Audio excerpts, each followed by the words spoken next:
حي على الصلاة.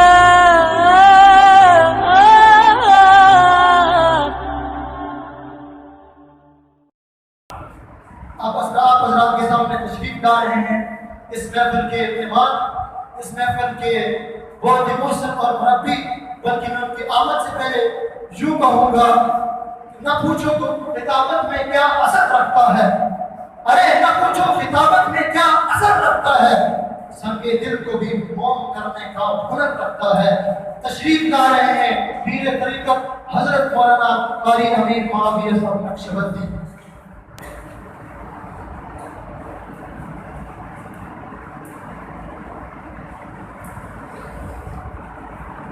اللہ تبارک و تعالی قرآن مجید فرقان حمید میں ارشاد فرمایا اِنَّا نَحْنُ نَزَّلْنَا الذِّكْرَ وَإِنَّا لَهُ لَحَافِظُونَ.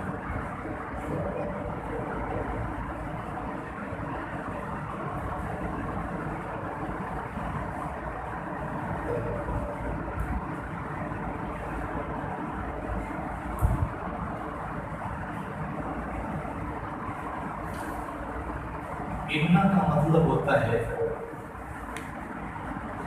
بے شک ہم، نحن کا مطلب ہوتا ہے ہم، نزلنا کا مطلب ہوتا ہے ہم نے ہی نازل کیا اس نصیحت نامے کو. وَإِنَّا کا مطلب ہوتا ہے اور بے شک ہم لَهُ لَحَافِظُونَ اس قرآن پاک کی حفاظت کرنے والے ہیں. اس آیت مبارکہ کے اندر اللہ تبارک و تعالی نے 4 مرتبہ ارشاد فرمایا ہم ہم ہم ہم. ہم نے اس نصیحت نامے کو اتارا ہے اور ہم ہی اس کی حفاظت کے نگہبان ہیں، ہم ہی اس کی حفاظت کریں گے. دنیا کے اندر اگر کسی طاقتور کے کوئی کام حوالے کیا جائے تو وہ کہتا ہے ہم ہی اس کام کو کر کے دکھائیں. بالکل اسی طریقے سے اللہ تبارک و تعالی نے قرآن مجید فرقان حمید سے متعلق یہ دعویٰ دائر کیا کہ اس کتاب کو اتارا بھی ہم نے ہے اور اس کی حفاظت کی ذمہ داری بھی ہم نے. علماء نے قرآن مجید فرقان حمید کے 57 نام ذکر کیے ہیں، جس میں سے 55 نام قرآن پاک کے صفاتی نام ہیں اور 2 قرآن پاک کے ذاتی نام ہیں. ایک نام ہے قرآن جو قرآن پاک کا ذاتی نام ہے، اور ایک نام ہے کتاب، یہ بھی قرآن پاک کا ذاتی نام ہے. اور اس کے اوپر دلیل قرآن سے ہے. اللہ تبارک و تعالی نے ارشاد فرمایا لو انزلنا هذا القرآن. دوسری جگہ ارشاد فرمایا ذالک الکتاب. اور عجیب بات یہ ہے کہ ایک مقام پر اللہ تبارک و تعالی نے ان دونوں ناموں کا اکٹھا ہی تذکرہ کیا. فرمایا انہ لقرآن کریم فانہ فی کتاب. قرآن کا بھی تذکرہ کیا اور کتاب کا بھی تذکرہ کیا. اللہ تبارک و تعالی نے قرآن پاک کی قرآن ہونے کی حیثیت سے بھی حفاظت کی ہے اور کتاب ہونے کی حیثیت سے بھی حفاظت کی ہے. وہ کیسے؟ قرآن پاک کا معنی یہ ہے بار بار پڑھی جانے والی کتاب، جو بار جائے. ہمارے سامنے ہے رمضان کے اس مبارک مہینہ کے اندر قرآن پاک کس قدر پڑھا جا رہا ہے. کل ایک صاحب مجھے ملے، وہ کہنے لگے کہ اللہ پاک کی توفیق سے فجر کے بعد بیٹھتا ہوں 10 سپارے پڑھ لیتا ہوں، ظہر کے بعد تھوڑی دیر کے لیے آرام کرتا ہوں، پھر جاگ جاتا ہوں 5 سپارے پڑھ لیتا ہوں، پھر مغرب کے بعد سے معمول شروع ہو جاتا ہے. 6 دن کے اندر تراویح میں قرآن پاک سنایا، اب بقایا 15 سپارے روزانہ رات کو بیٹھ کر کے پڑھتا ہوں. تو قرآن پاک کا معنی یہ ہے جو بار بار تلاوت کی جائے ایسی کتاب، اور کتاب کا معنی یہ ہے کہ جو کاغذ کے اوپر لکھا جائے اور محفوظ کیا جائے. تو اللہ تبارک و تعالی نے دونوں طریقے سے قرآن پاک کو محفوظ کیا ہے. قرآن پاک ہونے کی حیثیت سے بار بار پڑھا گیا. اللہ پاک نے سینوں کے اندر اس کی حفاظت فرمائی اور کاغذوں کے اندر لکھا گیا. اللہ پاک نے سفینوں کے اندر حفاظت فرمائی. تو اللہ پاک نے قرآن ہونے کی حیثیت سے بھی حفاظت فرمائی ہے اور کتاب ہونے کی حیثیت سے بھی حفاظت فرمائی.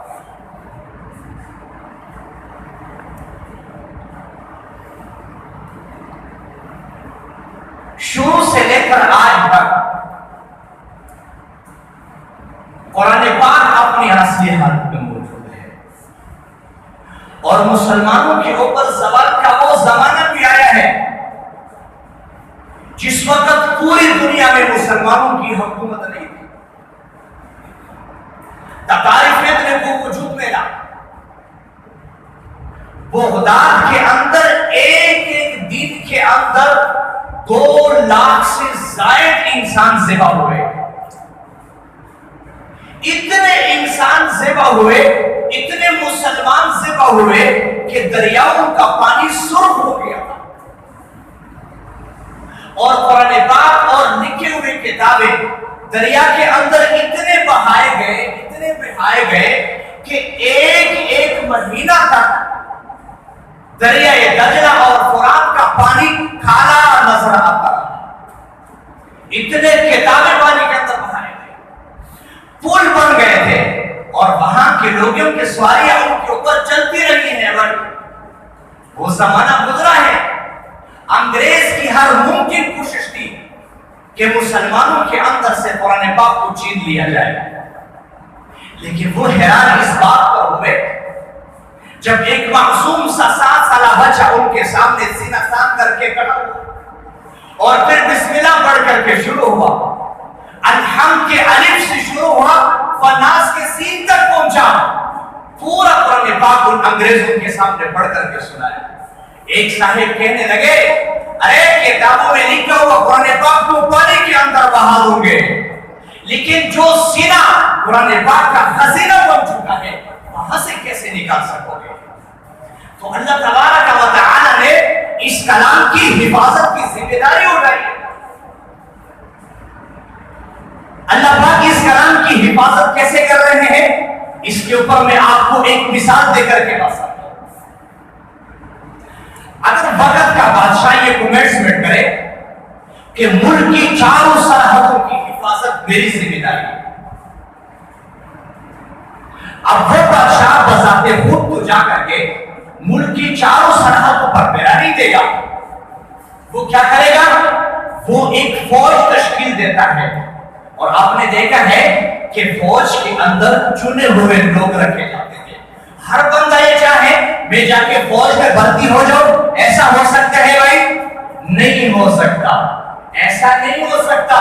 اس لیے کہ فوج کے اندر چنے ہوئے لوگ رکھے جاتے ہیں، تعلیم یافتہ ہوتے ہیں، باڈی اچھی ہوتی ہے، بیک گراؤنڈ مضبوط ہوتا ہے، اور پھر جو فوج کے اندر لوگ رکھے جاتے ہیں ان کو غذا اچھی دی جاتی ہے، تنخواہیں ان کی اچھی ہوتی ہے، ان کا خیال رکھا جاتا ہے. کیوں؟ اس لیے کہ وہ چنے ہوئے لوگ ہیں. ملک کے بادشاہ نے ملک کے چاروں سرحدوں کی حفاظت کروانی ہے. اس فوج کو تشکیل دے کر کے اب یہ بادشاہ دعویٰ دائر کرتا ہے کہ دیکھو ملک کی چاروں سرحدوں کی حفاظت ہم نے. جس طریقے سے ہم اس بادشاہ کو اس دائرے کے اندر جھگڑا نہیں سکتے، اور فوج کے ذریعے اس ملک کی چاروں سرحدوں کی حفاظت کر رہا ہے اور اپنے دائرے کے اندر سچا ثابت ہو رہا ہے۔ بالکل اسی طریقے سے اللہ تبارک و تعالی نے قرآن پاک کی حفاظت کی ذمہ داری لی ہے۔ اب اس حفاظت کی ذمہ داری کو کس طرح پر نبھا رہے ہیں، اس کے لیے اللہ تبارک و تعالی نے اپنے بندوں میں سے بندوں کے سینوں کا انتخاب کیا ہے۔ ہر بندہ یہ چاہے میرے سینے میں اللہ کا کلام محفوظ ہو جائے، بھائی ایسا نہیں ہو سکتا، ایسا نہیں ہو سکتا۔ یہ اللہ کی اس زمین پر، اس دھرتی پر اللہ پاک کے چنے ہوئے لوگ ہیں، اللہ پاک کے چنیدہ مخلوق ہیں، یہ حزب الرحمن ہے، یہ اللہ پاک کی چنی ہوئی فوج ہے جن کی سینوں کے اندر اللہ پاک اپنے کلام کی حفاظت کرتے ہیں۔ مسلمانوں، جس سینے کے اندر اللہ پاک اپنے کلام کی حفاظت فرما رہے ہیں، ان سینوں کو، ان چہروں کو، ان نوجوانوں کو کبھی حقارت کی نگاہ سے مت دیکھنا۔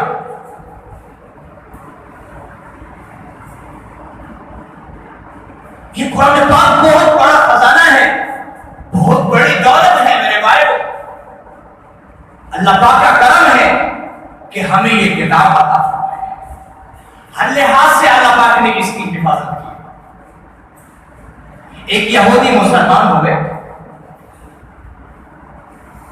تو اسے کسی صاحب نے پوچھا، بھائی آپ کے اسلام لانے کی وجہ کیا ہے؟ آپ کس کی دعوت پر مسلمان ہو گئے؟ تو انہوں نے کہا کہ بھائی مجھے کسی نے تبلیغ نہیں کی کہ میں مسلمان ہوا، نہ مجھے کسی نے دعوت دی۔ ہاں، 3 بڑے مذاہب ہیں، یہودی، نصارہ اور مسلمان۔ ہر کسی کا یہ دعویٰ ہے کہ ہم سچے ہیں۔ اب اس سچائی کو میں نے جائزہ لیا، امتحان لیا کہ ان میں سے کون حق ہے، کون سچے ہیں۔ تو میں نے کیا کیا؟ سب سے پہلے میں نے ایک تورات کو لے کر کے اور پھر ایک کاتب کے پاس لے کے گیا ہوں، اور پھر کاتب سے میں نے کہا کہ اس کے اندر آپ اپنی مرضی سے تحریف کریں، کچھ صفحات آگے کر دے، کچھ پیچھے کر دے، کچھ اپنی طرف سے لگا دے، اور کچھ چیز کے اندر ہے اسے نکال کر کے اور چیز لگا دے، خوب تحریف کر دے۔ جو کاتبین ہوتے تھے پہلے زمانے میں اپنا کرتب دکھاتے تھے۔ بیچ میں ایک واقعہ بطور تفنن آپ لوگوں کو سناؤ۔ ایک کاتب تھے تو ایک صاحب نے ان سے کہا کہ بھائی یہ قرآن پاک لکھوانا ہے آپ سے، لیکن اس سے کے اندر کوئی رد و بدل نہیں کرنی۔ انہوں نے کہا ٹھیک ہے، بالکل رد و بدل نہیں کرتا۔ ہفتے 2-3 ہفتے کے بعد وہ صاحب آئے اور کاتب سے کہا بھائی وہ کتاب آپ نے تیار کر دی؟ ہم نے تیار کر دی ہے، اس کے اندر کوئی رد و بدل تو نہیں کیا ہے؟ نہیں کیا ہے، بالکل نہیں کیا ہے۔ کہاں وہ ایک چیز مجھے اچھی نہیں لگ رہی تھی، وہاں پر میں نے کچھ اور لکھ دیا۔ کیا لکھ دیا؟ کہ وہاں لکھا ہوا تھا وَخَرَّ مُوسَىٰ صَعِقًا، تو خر چونکہ عیسیٰ علیہ السلام کا تھا، وہاں موسیٰ علیہ السلام کا نام لکھا ہوا تھا، تو موسیٰ علیہ السلام کا نام ہٹا کر کے عیسیٰ علیہ السلام کا نام ہٹا کر کے۔ اچھا اور کیا کیا ہے؟ کہاں اور یہ کیا ہے کہ لکھا ہوا تھا وَعَصَىٰ آدَمَ، عصا چونکہ حضرت موسیٰ علیہ السلام کا تھا اور آدم علیہ السلام کا نام لکھا ہوا تھا، تو آدم کے بجائے میں نے موسیٰ علیہ السلام کا نام لکھ دیا۔ اچھا اور کیا تعریف کی ہے؟ کہاں اور یہ کیا ہے کہ وہاں پر شیطان کا نام لکھا ہوتا تھا۔ تو میں نے کہا کہ شیطان تو مسلمانوں کا دشمن ہے، اس بدبخت کا نام قرآن پاک میں کیوں ہونا چاہیے؟ تو وہاں کیا کیا؟ کہا وہاں میں نے آپ کا نام لکھا ہے، اپنا نام ہو وہاں آپ کا نام لکھ دیا۔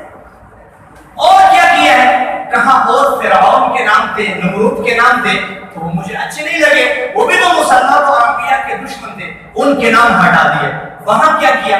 وہاں آپ کے ابو کا نام لکھا ہے، دادا کا بھی نام لکھا ہے، پردادا کا بھی نام لکھا ہے۔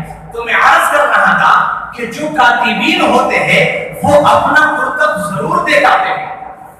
تو یہ یہودی جو مسلمان ہوا، انہوں نے اپنا اس واقعے کو سنایا کہ میں مسلمان کیسے ہوا۔ میں مسلمان ایسے ہوا کہ میں نے ایک تورات کو لیا اور کاتب کے پاس لے کے گیا ہوں، اور پھر کاتب سے کہا کہ آپ اس کے اندر تحریف کر دیں۔ انہوں نے خوب اس کے اندر تحریف کی، جب تحریف کر کے تورات کی کتاب مکمل ہو گئی، اس کے بعد اس سے میں اس کتاب کو لے کر کے تورات کے ایک عالم کے پاس لے کے گیا اور اس سے میں نے کہا یہ میری طرف سے آپ کو گفٹ ہے، آپ کو تحفہ ہے، آپ قبول فرما لیں۔ تو انہوں نے بڑے اچھے اخلاق سے قبول کیا اور مجھے چائے شائے پلائے اور وہاں سے مجھے رخصت کیا۔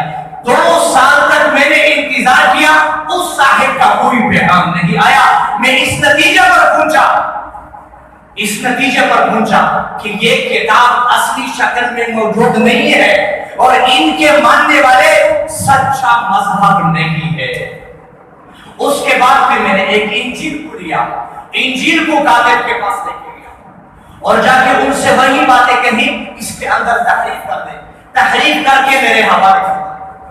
جب انہوں نے انجیل کے اندر تحریف کر کے میرے حوالے کر دیا تو میں بھی ان کو انجیل کے ایک عالم کے پاس لے کے گیا اور جا کے انہیں کہا یہ میری طرف سے آپ کو ایک گفٹ ہے، یہ تحفہ ہے، آپ قبول فرما لیں۔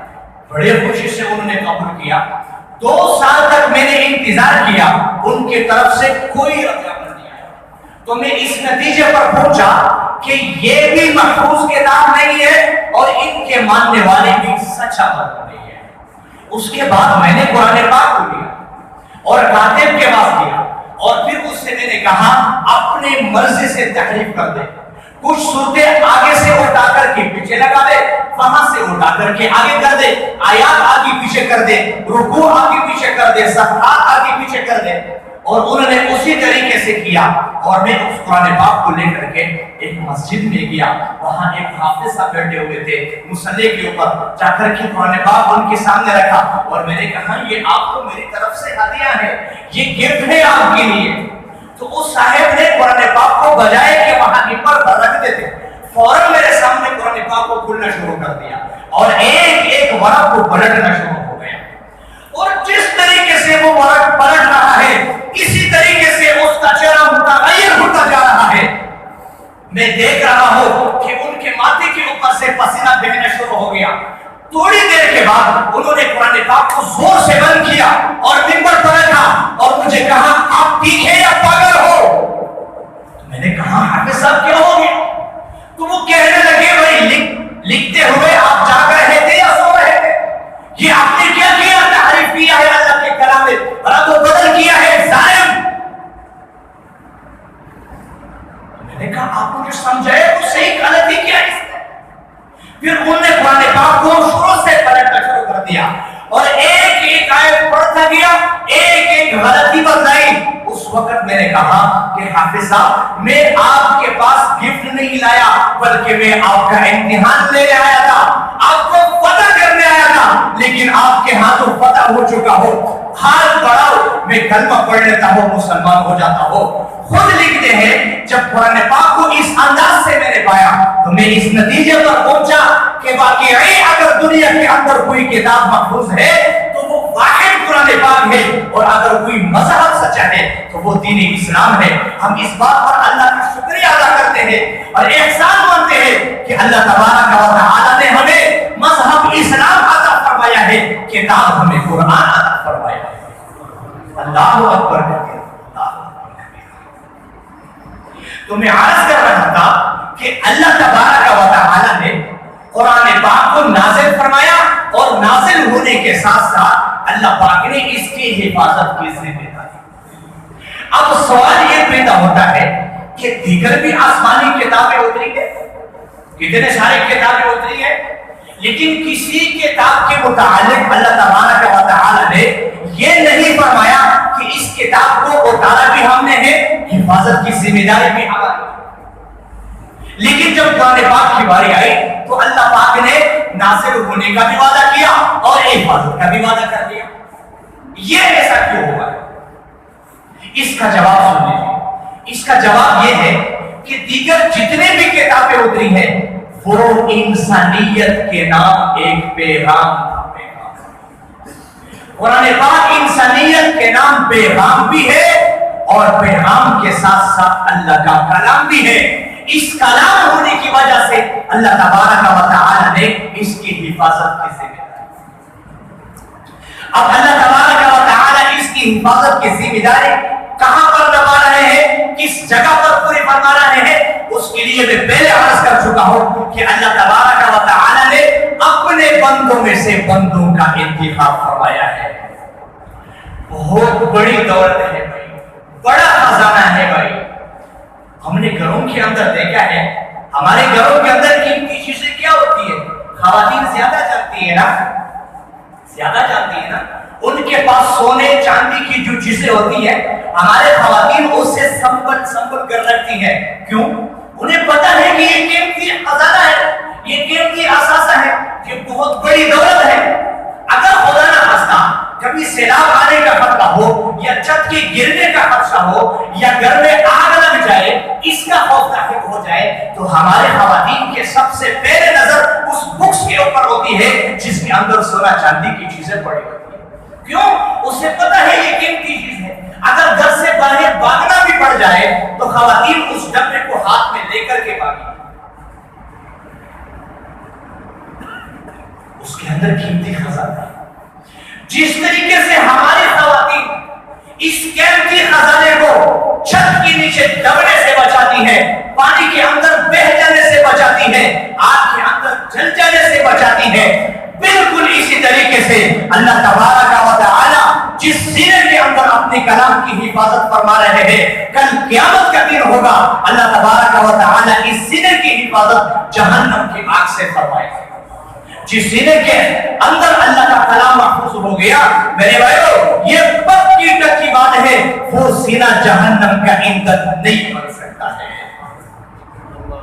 ایک حدیث سنا کر کے بات کو مکمل کر دیتا ہوں، بات بہت لمبی ہو گئی۔ نبی علیہ السلام نے ارشاد فرمایا، کل قیامت کا دن ہوگا، حافظ قرآن کو انعام سے نوازا جائے گا، اعزاز سے نوازا جائے گا۔ وہ انعام کیا ہے؟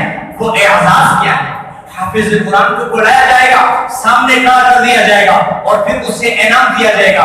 انعام یہ ہے، بھائی آپ خود پاس ہو چکے ہیں، لیکن آپ کے خاندان میں سے 10 ایسے آدمی جن کے اوپر جہنم واجب ہو چکی ہے، جن کے لیے جہنم جانا ضروری بن چکا ہے، ایسے 10 آدمیوں کی آپ سفارش کر سکتے ہیں، اپنے ساتھ ان کو جنت لے جا سکتے ہیں۔ یہ حافظ قرآن کو انعام دیا جائے گا اور یہ اعزاز عطا کیا جائے گا۔ لیکن مسلمانوں، اس حدیث کی یہ تفصیل بھی سن لو۔ عام طور پر حافظ قرآن کے خاندان میں 2 طبقے ہوتے ہیں۔ کتنے طبقے ہوتے ہیں؟ 2 طبقے ہوتے ہیں۔ ایک طبقہ وہ ہوتا ہے جو حافظ قرآن کو اچھی نگاہ سے دیکھتا ہے، حافظ قرآن کی سپورٹ کرتا ہے، حافظ قرآن کو دیکھ کر کے خوش ہو جاتا ہے۔ ایک طبقہ یہ ہے، اور ایک طبقہ وہ ہے جو حافظ قرآن کو حقارت کی نظر سے دیکھتا ہے، والدین کے پاس آ کر کے شکوے شکایت کرتے ہیں، ارے اس بچے کو کیا تم مولوی بنوا رہے ہو، یہ کیا مولوی بنے گا، کل کھائے گا کہاں سے، بازاروں میں جا کے یہ دھندا کٹا کرے گا، ارے اسے آپ انجینئر بنوا دے، اسے ڈاکٹر بنوا دے، یہ کل جا کے آپ کو سہارا دے جاتا، یہ تم نے کیا کر دیا۔ ارے اس ریبیے کا، اس طبقے کا کوئی بھائی ہے یا کوئی چچا ہے، دادا ہے، نانا ہے، دایا ہے، جو بھی ہے، کل قیامت کا دن ہوگا، حافظ قرآن کی سفارش سے یہ طبقہ محروم ہو جائے گا۔ جو طبقہ خاندان کے اندر حافظ قرآن کی سپورٹ کرتا ہے، اچھی نگاہ سے دیکھتا ہے، وہ کل قیامت کے دن حافظ قرآن کی سفارش کے نیچے آئے گا۔ جو سپورٹ کرنے والا نہیں، اچھی نظر سے دیکھنے والا نہیں، وہ کل قیامت کے دن حافظ قرآن کی سفارش سے محروم ہو جائے گا۔ آج کی اس مجلس کے اندر، اس مجمع کے اندر ہم یہ ارادہ کرتے ہیں کہ آج کے بعد اگر ہم حافظ قرآن کی کم از کم سپورٹ نہیں کر سکیں گے تو حقارت کی نگاہ سے کبھی نہیں دیکھیں گے۔ وعدہ کرتے ہیں انشاءاللہ تعالی، ہاتھ کھڑے کر کے وعدہ کریں، سب ہاتھ کھڑے کر کے وعدہ کریں۔ اللہ تبارک و تعالی ہمارے اس وعدے کو اپنے دربار میں قبول فرما کر کے ہم سب کے لیے بخشش کا ذریعہ بنائے۔